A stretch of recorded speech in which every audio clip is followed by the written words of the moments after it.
नमस्कार, सत श्री अकाल, सलाम दोस्तों। मैं रोहित गुप्ता मेरे यूट्यूब चैनल रोहित क्लासेस में आपका तहे दिल से स्वागत करता हूं। दोस्तों, हम यहां आर्य कंपटीशन टाइम्स की पुस्तक भारतीय इतिहास, जिसमें आधुनिक भारत पढ़ रहे थे, जो UGC NET paper second history के रिवीजन के लिए एक अति महत्वपूर्ण बुक है दोस्तों। इसमें हमारा चैप्टर नंबर 17 चल रहा था, जिसका भाग 2 भारत का संवैधानिक विकास हम लोग पढ़ने जा रहे हैं। तो वीडियो को स्टार्ट करने से पहले आप सभी लोगों से अनुरोध है कि जो लोग इस वीडियो को देख रहे हैं वो प्लीज़ वीडियो को लाइक करें, और चैनल को अब तक जिन्होंने सब्सक्राइब नहीं किया है दोस्तों, वो प्लीज़ चैनल को सब्सक्राइब करके बेल आइकन प्रेस कर दें, ताकि आने वाली वीडियोस आपको सही टाइम पे मिल सके। और वीडियो को शेयर कर दीजिए, ओके। और जिन लोगों को लगता है कि वीडियो में मैं बहुत स्लो बोल रहा हूँ, तो प्लीज़ आप लोग यूट्यूब के सेटिंग में जाके प्लेबैक स्पीड बटन को 1.5x कर लीजिए, क्योंकि जैसे कि आप लोगों को पता है कि ये ऑडियो बुक है, तो आप लोग विशेष रूप से ध्यान दें, और कम से कम टाइम में आप लोगों को अगर कंप्लीट करना है इस बुक को, तो 1.5x कर लें, ताकि आपका टाइम भी बच सके और आप लोग का वीडियो जो है जल्दी भी समाप्त हो सके, ओके। तो चलिए हम लोग स्टार्ट करते हैं चैप्टर नंबर 17, भारत का संवैधानिक विकास, भाग 2। इसमें दोस्तों हमारा आज का पॉइंट था 1909 का भारत परिषद अधिनियम अथवा मार्ले मिंटो सुधार। हम लोगों को यहीं से स्टार्ट करना था, तो चलिए हम लोग स्टार्ट करते हैं। 1919 का भारत परिषद अधिनियम अथवा मार्ले मिंटो सुधार। इस एक्ट के पहले 1906 ईस्वी में वायसराय मिंटो ने अपनी कार्यकारिणी के सदस्य ए.टी. अरुणडले की अध्यक्षता में एक समिति का गठन किया, जिसे उस समय की परिस्थितियों का अध्ययन करके भारत के प्रस्तावित सुधारों पर अपनी रिपोर्ट देनी थी। ए.टी. अरुणडले कमेटी ने बंगाल को संयुक्त करने पर बल दिया। आगे है दोस्तों, 1909 के अधिनियम के समय लॉर्ड मिंटो भारत के वायसराय थे तथा जॉन मार्ले भारत के सचिव के पद पर थे। इसी कारण इनके द्वारा एक्ट के जरिए किए गए सुधारों को मार्ले मिंटो सुधार कहा जाता है। इसके मुख्य बिंदु हैं दोस्तों, आइए देखते हैं उनको। पहला पॉइंट, केंद्रीय विधानमंडल वायसराय की कार्यकारी परिषद के सदस्यों की संख्या 16 से बढ़ाकर 60 कर दी गई। इनमें से 27 निर्वाचित एवं 33 मनोनीत सदस्य होते थे। गवर्नर जनरल व उसकी कार्यकारिणी परिषद के 9 पदेन सदस्यों को मिलाकर विधानमंडल में कुल 69 सदस्य हो गए। मद्रास, बम्बई, बंगाल एवं संयुक्त प्रांत जो बड़े थे, वहाँ कार्यकारी परिषद या विधान परिषद की सदस्य संख्या 50 तथा छोटे प्रांतों पंजाब, बर्मा, पूर्वी बंगाल, असम में सदस्य संख्या अधिकतम 30 निर्धारित की गई। ठीक है, आगे देखते हैं। प्रांतों में गैर सरकारी सदस्यों का बहुमत दिखावा मात्र था, क्योंकि सरकारी व मनोनीत गैर सरकारी सदस्य मिलकर बहुमत में हो जाते थे। पहली बार औपचारिक रूप से विधानमंडल का सिद्धांत 1909 ईस्वी के अधिनियम में प्रस्तुत किया गया। नंबर 2 पॉइंट है दोस्तों, 1909 ईस्वी के अधिनियम की सबसे बड़ी विशेषता मुसलमानों के लिए पृथक निर्वाचन मंडल, सेपरेटेड इलेक्टोरेट तथा पृथक मताधिकार था। मुस्लिमों को दोहरा मताधिकार दिया गया तथा वे सामान्य निर्वाचन में भी भाग ले सकते थे। इस प्रकार निर्वाचक मंडलों को 3 भागों में बांटा गया।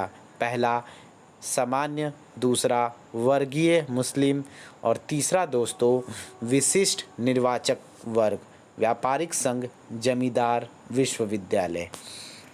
आगे देखते हैं। आगे है दोस्तों, कांग्रेस ने एक दल की हैसियत से पृथक सांप्रदायिक निर्वाचन मंडल को अस्वीकार कर दिया। स्त्रियों व राजनीतिक अपराधियों को निर्वाचन के लिए अयोग्य माना गया। मुस्लिम मताधिकारों की मतदान के लिए आय व अन्य अर्हता गैर मुस्लिम मतदाताओं की आय व अन्य अर्हता से कम थी। लॉर्ड मार्ले ने पृथक निर्वाचक मंडल स्थापित करके लॉर्ड मिंटो को लिखा कि हम नाग के दांत यानी ड्रैगन्स टीथ बो रहे हैं और फल भीषण होगा। नंबर 3 है बजट पर बहस करने के विस्तृत नियम बनाए गए। सदस्यों को सुझाव देने, प्रस्ताव प्रस्तुत करने व पूरक प्रश्न पूछने का भी अधिकार मिला, लेकिन सरकार पूरक प्रश्न का उत्तर देने से मना कर सकती थी। नंबर 4 पॉइंट है दोस्तों, अब सार्वजनिक हित वाले मामलों पर बहस हो सकती थी, लेकिन परिषद के सदस्यों को विदेशी संबंधों तथा देसी राजाओं से संबंधों के बारे में प्रश्न पूछने का अधिकार नहीं था। नंबर 5वां पॉइंट है 1909 के अधिनियम द्वारा भारतीयों को विधि निर्माण तथा प्रशासन दोनों में प्रतिनिधित्व प्रदान किया गया तथा गवर्नर जनरल की कार्यकारिणी परिषद में सत्येंद्र प्रसाद सिन्हा को कानूनी सदस्य के रूप में नियुक्त किया गया। इसमें पहली बार भारतीयों को गवर्नर जनरल की कार्यकारिणी परिषद में नियुक्त किया गया।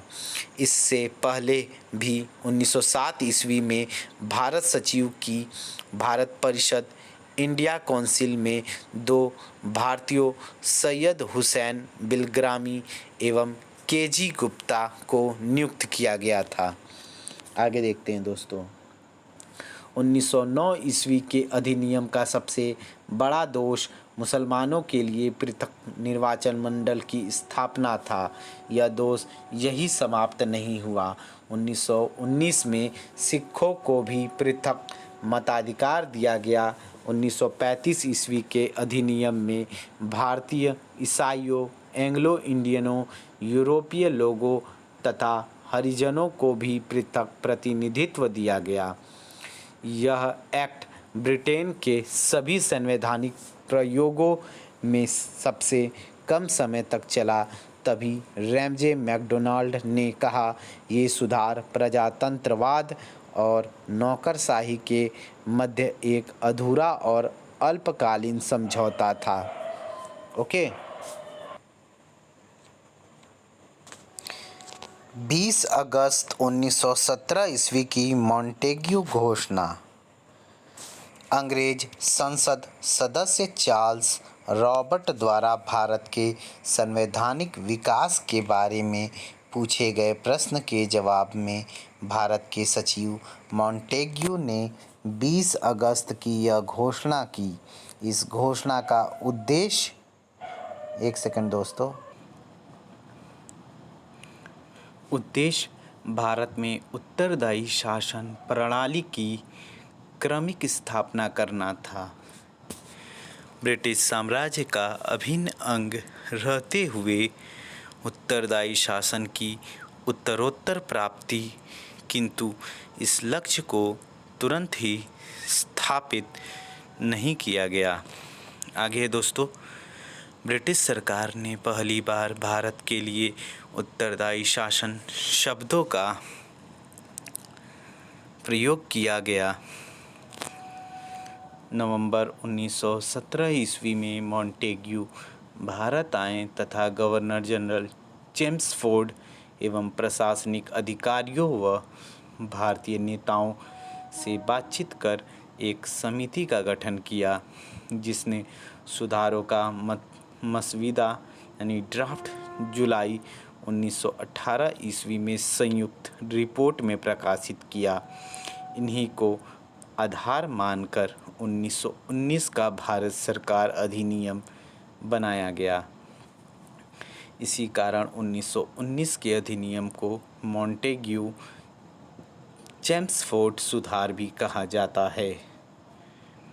आगे है दोस्तों, यह एक्ट 1921 ईस्वी में महारानी विक्टोरिया के पुत्र ड्यूक ऑफ कनॉट द्वारा लागू किया गया।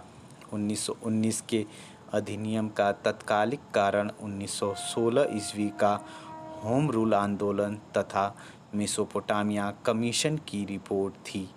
इस रिपोर्ट में भारत सरकार पर अकुशलता का आरोप लगाया गया।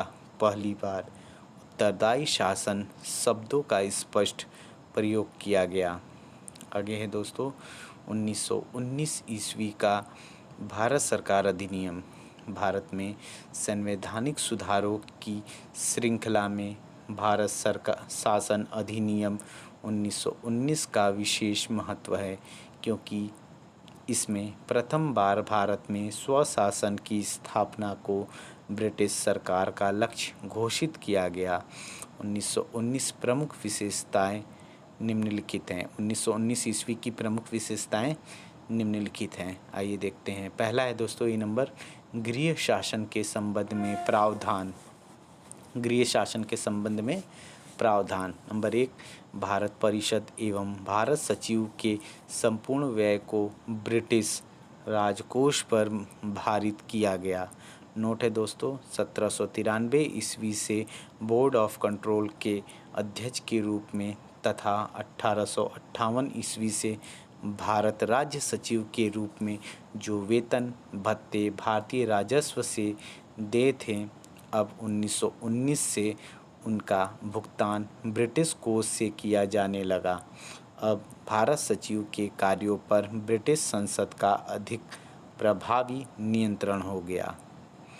आगे है नंबर 2 पॉइंट, भारत सचिव की शक्तियों को भारतीय प्रांतीय शासन के संबंध में कुछ कम किया गया। नंबर 3 है दोस्तों, भारत के सैनिक व असैनिक प्रशासन के लिए भारी मात्रा में साज सामान की खरीद फरोख्त हेतु अब लंदन में एक हाई कमिश्नर उच्चायुक्त की नियुक्ति की व्यवस्था 1919 में अधिनियम में की गई।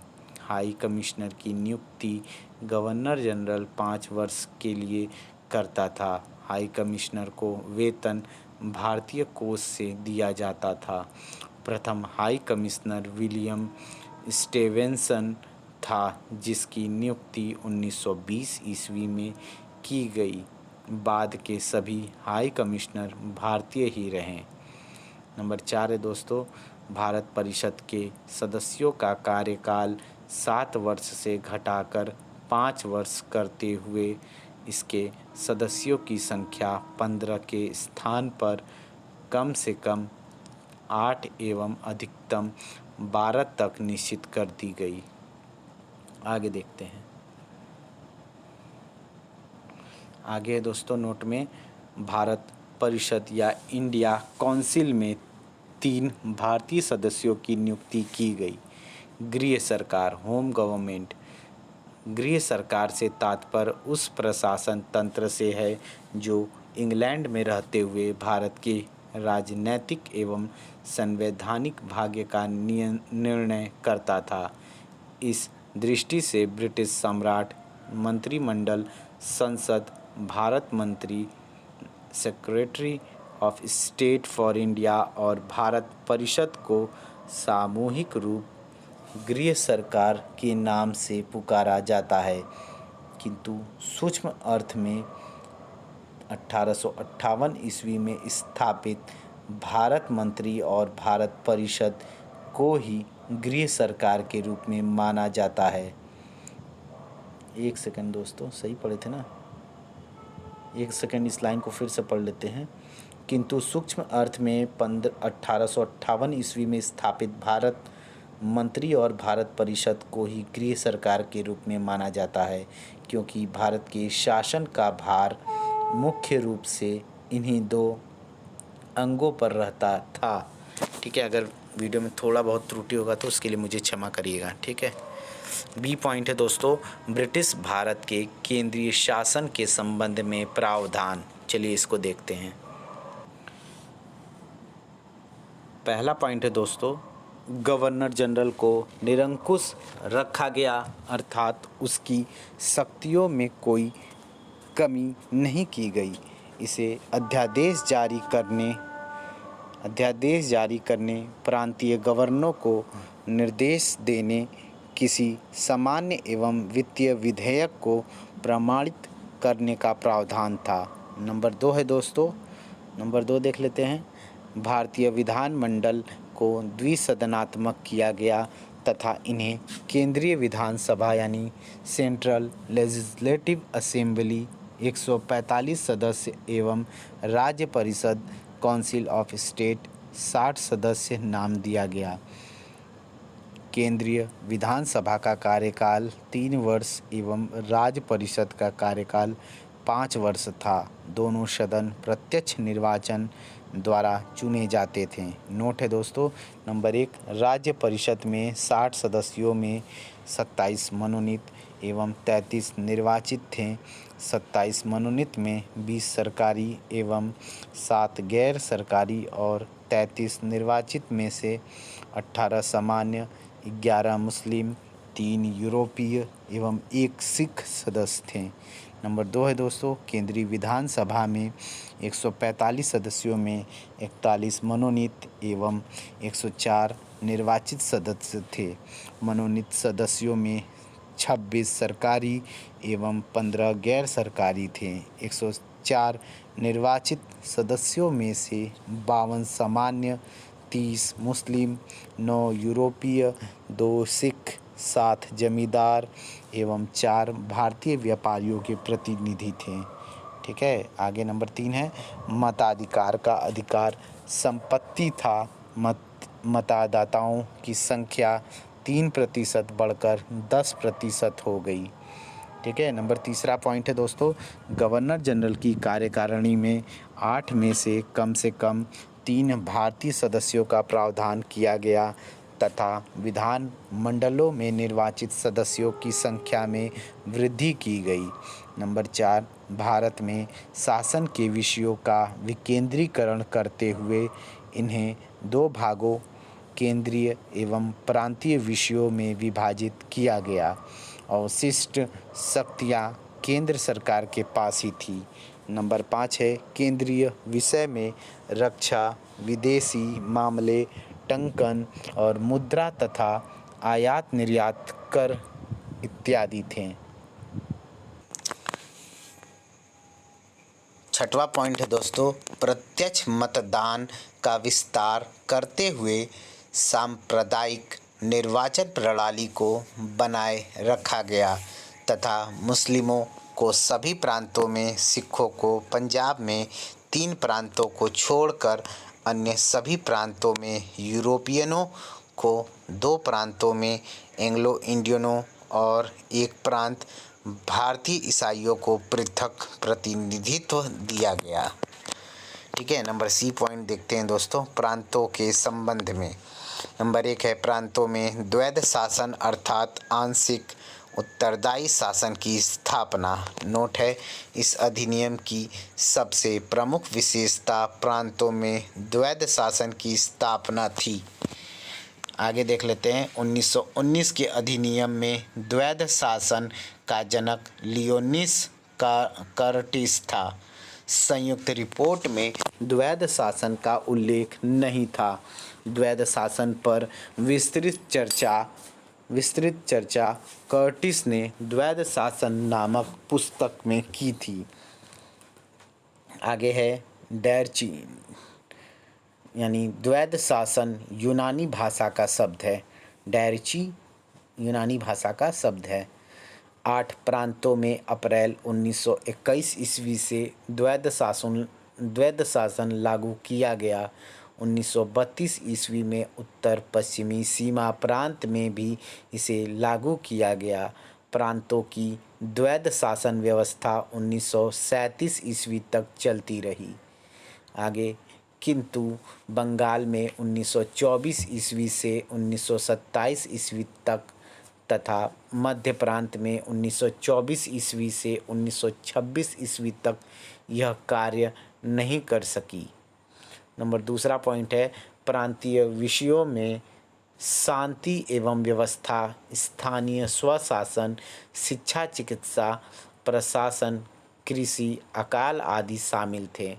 प्रांतीय शासन के विषयों को आरक्षित या सुरक्षित एवं हस्तांतरित भागों में विभक्त किया गया। हस्तांतरित विषयों में स्थानीय स्वशासन, शिक्षा, अस्पताल, उद्योग तथा कृषि थे। नंबर 3 पॉइंट, हस्तांतरित विषयों का प्रशासन गवर्नर तथा उसकी कार्यकारिणी के सदस्य तथा आरक्षित विषयों का प्रशासन गवर्नर तथा उसकी कार्यकारी परिषद के सदस्यों में चुने गए मंत्री चलाते थे। इसी को द्वैध शासन कहा गया है। नंबर 4, प्रांतीय कार्यकारिणी में कम से कम एक भारतीय अनिवार्य किया गया। नंबर 5, प्रांतीय विधानमंडलों की शक्तियों में विस्तार तथा इनमें निर्वाचित शक्तियों की संख्या में वृद्धि की गई। नंबर 6, इस एक्ट द्वारा अब प्रांतों में अतिरिक्त सदस्यों से निर्मित परिषद की जगह एक सदनीय त्रैवार्षिक रूप से चुनी हुई स्वतंत्र संवैधानिक इकाई बनी। इनकी अध्यक्षता गवर्नर के स्थान पर निष्पक्ष पीठासीन अधिकारी करता था। आगे है, इनकी सदस्य संख्या में जो वृद्धि की गई उसमें यह नियम रखा गया कि सरकारी सदस्य 20% से अधिक नहीं होंगे और वहीं निर्वाचित सदस्य 70% से कम नहीं होंगे। आगे है, बंगाल में सबसे ज़्यादा 140 सदस्य, मद्रास में 132, संयुक्त प्रांत में 123 एवं बंगाल में 114 सदस्य थे। नंबर 7, प्रांतीय विषयों में शांति और व्यवस्था, स्थानीय स्वशासन, शिक्षा, चिकित्सा, प्रशासन तथा कृषि थे। नंबर 8 है दोस्तों, महिलाओं को मताधिकार दिया गया। मद्रास प्रथम राज्य था जिसने 1921 ईस्वी में महिलाओं को मताधिकार दिया। नंबर 9 है, मतदाता की आयु केंद्रीय एवं प्रांतों दोनों में 21 वर्ष थी। नंबर डी है, रियासतों के संबंध में। नंबर 1, 1919 ईस्वी के एक्ट द्वारा देश की बदलती हुई राजनीतिक परिस्थितियों में देशी राजाओं की भूमिका के महत्व को दृष्टिगत रखते हुए एक नरेश मंडल चैम्बर ऑफ प्रिंसेस के गठन का निर्णय लिया गया, जिसकी 8 फरवरी 1921 ईस्वी को दिल्ली में स्थापना की गई। इस नरेश मंडल में 121 देशी राज्य सदस्य थे। मंडल का अध्यक्ष जो था वह वायसराय था तथा प्रथम अध्यक्ष लॉर्ड चेम्सफोर्ड थे तथा प्रथम चांसलर बीकानेर के महाराजा गंगा सिंह थे। ठीक है, आगे दूसरा पॉइंट है इसमें, इस नरेश मंडल में सभी रियासतों का शामिल होना अनिवार्य नहीं था, अतः हैदराबाद एवं मैसूर इसमें शामिल नहीं हुए। विविध देखते हैं, इस एक्ट के द्वारा लोक सेवाओं की परीक्षा इंग्लैंड तथा भारत में एक साथ करने की संस्तुति की गई, जो 1922 ईस्वी से इलाहाबाद में भी आयोजित होने लगी। इस एक्ट द्वारा भारतीयों को विधि निर्माण एवं प्रशासन दोनों में प्रतिनिधित्व दिया गया। इस एक्ट के द्वारा भारत में लोक सेवा आयोग के गठन का प्रावधान किया गया। आगे है, इस एक्ट के द्वारा केंद्र में पूरी तरह ब्रिटिश क्राउन के प्रति उत्तरदायी शासन, प्रांतों में आंशिक उत्तरदायी शासन एवं स्थानीय शासन पूरी तरह लोक नियंत्रण में भारतीय के हाथों में पूर्णतः स्थापित किया गया, लेकिन केंद्र में जनता के प्रति अनुत्तरदायी सरकार ही रही। गवर्नर जनरल भारत के प्रशासन के लिए केवल भारत मंत्री व ब्रिटिश संस्था के प्रति उत्तरदायी था। आगे दोस्तों, भारत शासन अधिनियम 1935 ईस्वी। आइए इसको भी देख लेते हैं। भारत में संवैधानिक सुधारों की श्रृंखला में भारत शासन 1919 की विफलता के पश्चात ब्रिटिश संसद द्वारा भारत शासन अधिनियम 1935 ईस्वी पारित किया गया। क्योंकि भारत बौद्धिक वर्ग द्वारा निरंतर नवीन अधिनियम की मांग की जा रही थी, 1919 के अधिनियम की द्वैध शासन व्यवस्था अव्यावहारिक एवं अपूर्ण थी तथा साइमन कमीशन के तीव्र विरोध स्वरूप ब्रिटिश शासन पर अत्यधिक दबाव बना। साथ ही आगे देखते हैं, साथ ही सविनय अवज्ञा आंदोलन के प्रभाव तथा गांधी इरविन समझौते के परिणाम स्वरूप कांग्रेस द्वारा भी द्वितीय गोलमेज सम्मेलन में भाग लेकर नवीन सुधारों की मांग पर बल दिया गया। आगे है 3 गोलमेज सम्मेलनों, साइमन कमीशन की रिपोर्ट तथा विभिन्न वार्ताओं के पश्चात ब्रिटिश संसद द्वारा 1935 में भारत शासन अधिनियम पारित किया गया, जिसकी विशेषताएं निम्नानुसार हैं। 1 अप्रैल 1935 को यह लागू हुआ था। ये है अधिनियम में गृह सरकार संबंधित उपबंध। आइए देखते हैं। नंबर 1 पॉइंट, भारत परिषद की समाप्ति तथा भारत सचिव की सहायता हेतु परामर्शदाताओं की नियुक्ति का प्रावधान। नंबर 2, प्रांतीय स्वशासन के संबंध में भारत सचिव की नियंत्रण की शक्ति में कमी की गई। नोट 1935 ईस्वी के एक्ट में संशोधन की व्यवस्था थी, जो ब्रिटिश संसद द्वारा ही हो सकता था। नंबर बी है भारतीय केंद्रीय शासन के संबंध में उपबंध। नंबर 1 है भारत शासन अधिनियम 1919 की प्रस्तावना को ही इस अधिनियम की प्रस्तावना मानते हुए भारत में स्वशासन का लक्ष्य रखा गया। नंबर 2, अखिल भारतीय संघ की स्थापना का प्रावधान, जिसमें 11 ब्रिटिश प्रांतों, 6 चीफ कमिश्नर प्रांतों की अनिवार्यता के साथ आधी जनसंख्या वाली रियासतों की सहमति आवश्यक थी।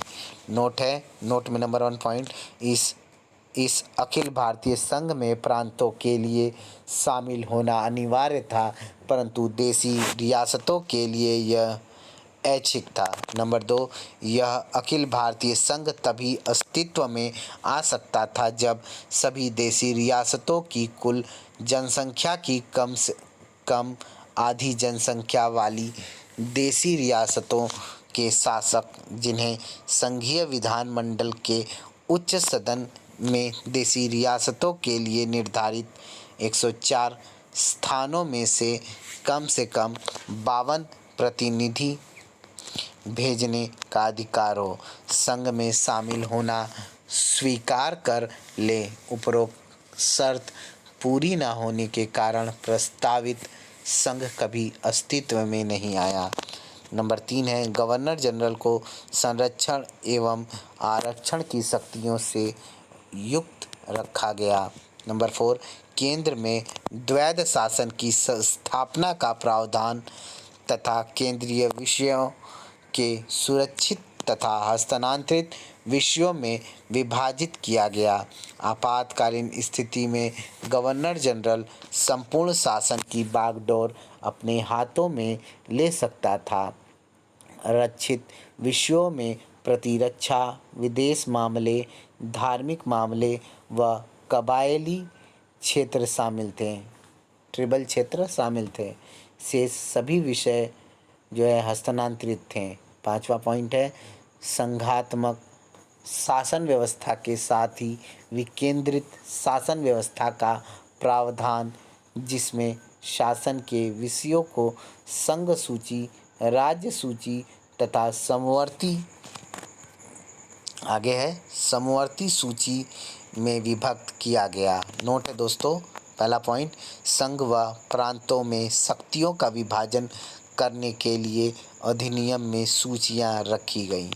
दोस्तों आपको ये भी बता दें कि 1935 का जो भारतीय अधिनियम था, ठीक है, 1935 का जो अधिनियम था, ये आज भी हमारे देश में, देश को आज़ाद होने के बाद भी इसको फॉलो किया जाता है, लागू किया जाता है। ठीक है, पहला पॉइंट है दोस्तों इसमें संघीय या केंद्रीय सूची। 59 विषय थे, 59 विषय कानून बनाने का अधिकार संघीय विधानमंडल को था। नंबर 2 है दोस्तों प्रांतीय सूची।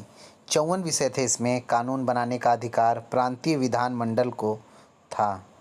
ठीक है, आगे देखते हैं, दोनों को था। नंबर 3 दोस्तों समवर्ती सूची। 36 विषय जो थे, इसमें कानून बनाने का अधिकार संघ व प्रांत दोनों को था, किंतु विरोधाभास की स्थिति में संघीय विधानमंडल द्वारा पारित कानून मान्य थे। ठीक है, याद रखिएगा। आगे है दोस्तों नंबर 2 पॉइंट, अवशिष्ट शक्तियों पर कौन कानून बनाएगा, इसका अंतिम निर्णय गवर्नर जनरल को था। नंबर 6 पॉइंट, केंद्रीय विधानमंडल के उच्च सदन राज्य परिषद की सदस्य संख्या 260, 156 ब्रिटिश भारत के प्रतिनिधि तथा 104 देशी रियासतों के प्रतिनिधि कर दी गई, 260 कर दी गई। पहली बार इस सदन को स्थायी संस्था बना दिया। इसके सदस्यों का कार्यकाल 9 वर्ष रखा गया, जिनमें से 1/3 सदस्य प्रति 3 वर्ष बाद अवकाश ग्रहण करते थे। इन सदस्यों के प्रत्यक्ष निर्वाचन की व्यवस्था की गई। राज्य परिषद में 10 स्थान एंग्लो इंडियन, यूरोपियन एवं भारतीय ईसाई समुदाय को दिए गए। नंबर 7 है निम्न सदन। विधानसभा या संघीय सभा की सदस्य संख्या 375 यानी 250 ब्रिटिश प्रांत प्लस 125 देशी रियासतों के प्रतिनिधि निर्धारित की गई। इसका कार्यकाल 5 वर्ष का था। विधानसभा के सदस्यों का निर्वाचन अप्रत्यक्ष विधि से होता था। एंग्लो इंडियन, यूरोपियन, भारतीय ईसाई एवं महिलाओं का चुनाव इन समुदायों की प्रांतीय विधायिका के सदस्यों द्वारा किया जाता था। नोट है दोस्तों, नंबर 1, साधारणतः निम्न सदन का निर्वाचन प्रत्यक्ष विधि से होता है, किंतु इस अधिनियम में निम्न सदन का निर्वाचन अपरोक्ष या अप्रत्यक्ष विधि से होता था। नंबर 2 पॉइंट है संघीय या केंद्रीय विधानमंडल में ब्रिटेन का सम्राट शामिल था, जिसका प्रतिनिधित्व गवर्नर जनरल करता था। 8वां पॉइंट है केंद्र राज्य संबंधों के संदर्भ में विवादों के समाधान हेतु 1935 ईस्वी के अधिनियम में भारत में एक संघीय न्यायालय फेडरल कोर्ट की स्थापना की व्यवस्था की गई। संघीय न्यायालय 1 अक्टूबर 1937 को अस्तित्व में आया। सर मॉरिस ग्वायर इस न्यायालय के प्रथम मुख्य न्यायाधीश थे। इसमें 6 अन्य न्यायाधीश थे। इसका अधिकार क्षेत्र ब्रिटिश प्रांत एवं देशी रियासत दोनों था। ठीक है, आगे देखते हैं न्याय की। नंबर 9 पॉइंट, न्याय की अंतिम अपील प्रिवी काउंसिल में की जा सकती थी। ठीक है, आगे है दोस्तों नंबर 10 पॉइंट, भारतीय रिजर्व बैंक की स्थापना का प्रावधान भी 1935 ईस्वी के अधिनियम में ही हुआ था। नंबर 11, CAG की नियुक्ति एवं महाधिवक्ता की नियुक्ति की स्थापना का प्रावधान था। संघीय लोक सेवा आयोग FPSC या फेडरल पब्लिक सर्विस कमीशन का गठन भी किया गया। नोट 1919 के एक्ट में प्रावधान के बाद प्रावधान के बाद 1926 ईस्वी में लोक सेवा आयोग का गठन हुआ और 1935 ईस्वी के एक्ट में लोक सेवा आयोग के स्थान पर संघीय लोक सेवा आयोग का गठन हुआ। स्वतंत्रता के बाद एफपीएससी का नाम बदलकर संघ लोक सेवा आयोग यूपीएससी कर दिया गया। देख रहे हैं ना दोस्तों, सब वहीं से लिया गया है, बस थोड़ा सा कन्वर्ट मतलब थोड़ा बहुत चेंजिंग कर दिया गया है, बाकी सब उसी से धारणा है। आगे है 12 नंबर दोस्त, प्रत्यक्ष निर्वाचन पद्धति का विस्तार करते हुए मतदाताओं की संख्या में वृद्धि तथा सांप्रदायिक निर्वाचन पद्धति को जारी रखते हुए इसमें दलित वर्ग को सम्मिलित किया गया। पहली बार अनुसूचित जाति शब्द का प्रयोग किया गया। आगे है दोस्तों सी नंबर, प्रांतों के संबंध में उपबंध। नंबर 1 है प्रांतों में द्वैध शासन की समाप्ति एवं स्वायत्त शासन की व्यवस्था का प्रावधान, जिसमें जनता द्वारा निर्वाचित प्रतिनिधियों में से ही नियुक्त मंत्रियों द्वारा प्रशासन की व्यवस्था की गई। नोट नंबर 1 है, अब प्रांतों में उत्तरदायी शासन स्थापित किया गया, वहीं केंद्र में आंशिक उत्तरदायी शासन स्थापित किया गया। नंबर 2 पॉइंट है, 1935 ईस्वी के एक्ट की धारा 93 के अनुसार प्रांतीय प्रशासन अनिश्चित काल के लिए गवर्नर अपने हाथ में ले सकता था। नंबर 2, प्रांतों की विधानसभाओं में सदस्य संख्या में वृद्धि की गई तथा उनके अधिकारों में भी वृद्धि की गई। नंबर 3 पॉइंट है दोस्तों, 6 प्रांतों में द्विसदनात्मक विधानमंडलों की स्थापना की प्रावधान किया गया। बम्बई, मद्रास, बिहार, असम, संयुक्त प्रांत और बंगाल में इन था लागू द्विसदनात्मक विधानमंडल। आगे शेष 5 प्रांतों में एक सदनात्मक विधानमंडल ही रखे गए। नंबर 4 है, सिंध एवं उड़ीसा नामक 2 नए प्रांतों का गठन किया गया। नंबर 5, बरार को शासन की दृष्टि से मध्य प्रांत का अंग बना दिया गया। नंबर 6 है दोस्तों, इस एक्ट द्वारा हरिजनों यानी अनुसूचित जातियों को पहली बार पृथक सांप्रदायिक निर्वाचन के आधार पर प्रतिनिधित्व दिया गया एवं मुस्लिमों, सिखों, एंग्लो इंडियनों, यूरोपियनों तथा भारतीय ईसाइयों को पृथक चुनाव प्रणाली के आधार पर विधानमंडलों में प्रतिनिधित्व जारी रखा।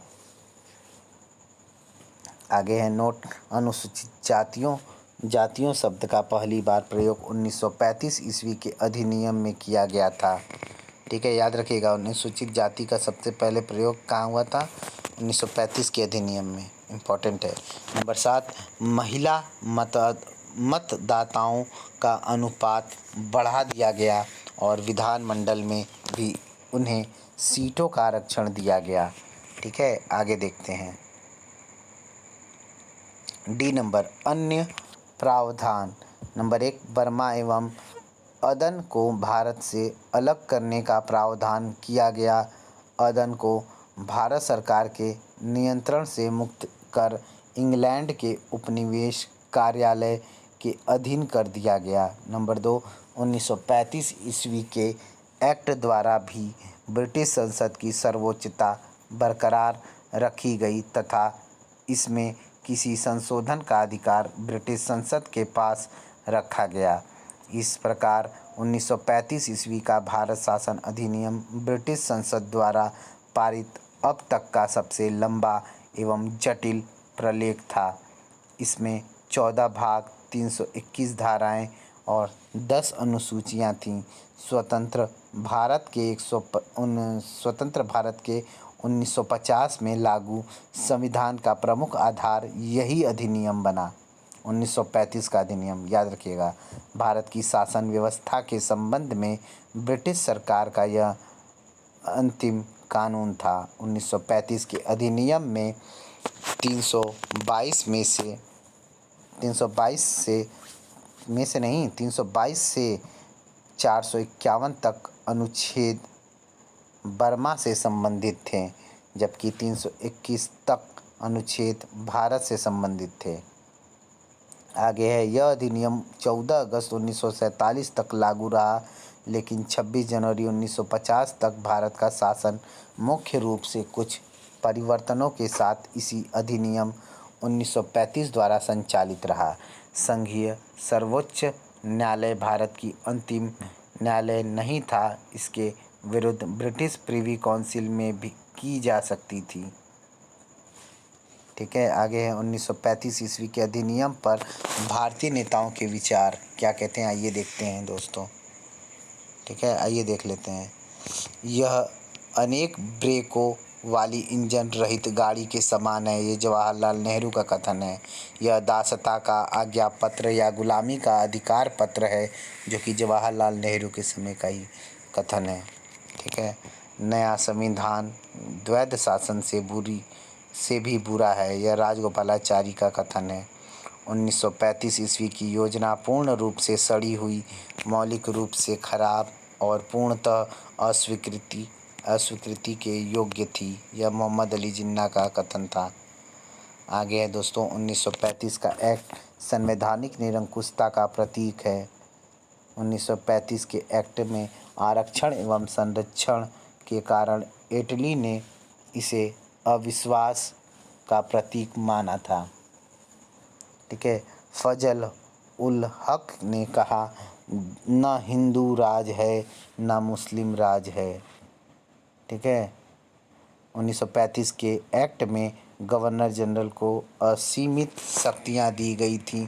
इस बारे में चर्चिल ने कहा था कि गवर्नर जनरल अथवा वायसराय को हिटलर अथवा मुसोलिनी के समस्त अधिकार प्राप्त थे।